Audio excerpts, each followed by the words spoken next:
100 days blog challenge का day 3। अस्सलाम वालेकुम गाइस, मेरा नाम फैन। अभी तुम्हारा भाई नहा धो हो चुका है, रेडी। उसके बाद निकल जाता है सीधा लक्की की दुकान के लिए, क्योंकि मैं उसका मेरे पास फोन आया था कि हमें विद्यानगर चलना है।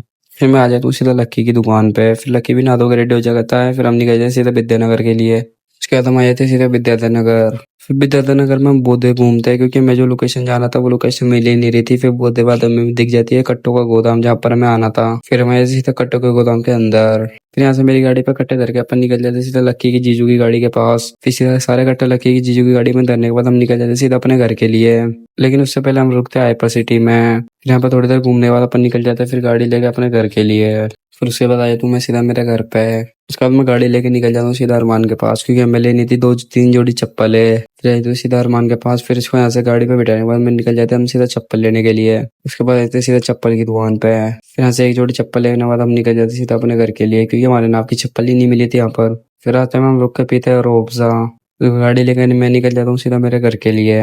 और आया तू सीधा मेरे घर पे। इसके बाद मैं आया तू मेरे छत पे, और गाय दोगे तीते तूफान आ रहा था। फिर रात में मैं निकल जाता हूँ सीधा बर्गर लेने के लिए। फिर आया तो मैं सीधा बर्गर के ठेले पे। यहाँ से 4 बर्गर लेने के बाद अपन निकल जाए सीधा रिज्जू के घर के लिए। उसके बाद आया तो सीधा रिज्जू के घर पे। फिर यहाँ पर हम आराम से चैन से बैठ कर बर्गर खाते हैं। फिर बर्गर खाने के बाद मैं निकल जाता हूँ गाड़ी लेके मेरे घर के लिए। और आया तो मैं सीधा फिर मैं मेरे घर पे। वो लोग पसंद है तो लाइक कर दें, चैनल को सब्सक्राइब करना भूलना।